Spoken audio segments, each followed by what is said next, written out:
Naganap ang New York City Marathon, and it ended up causing problems para sa team ng Detroit Pistons.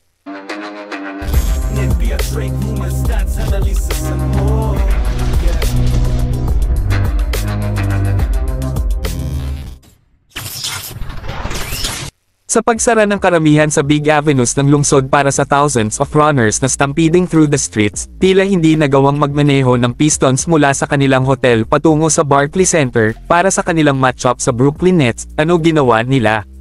Sumakay ng train. Para sa mga nag-iisip kung paano ito mangyayari, nakatakdang maglaro ng Detroit ang Knicks at Nets ngayong weekend.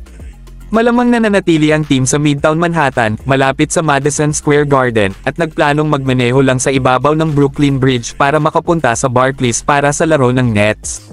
Ngunit ang Brooklyn Bridge ay ganap na isinara sa marathon, na walang pagpipilian kundi gamitin ang MTA.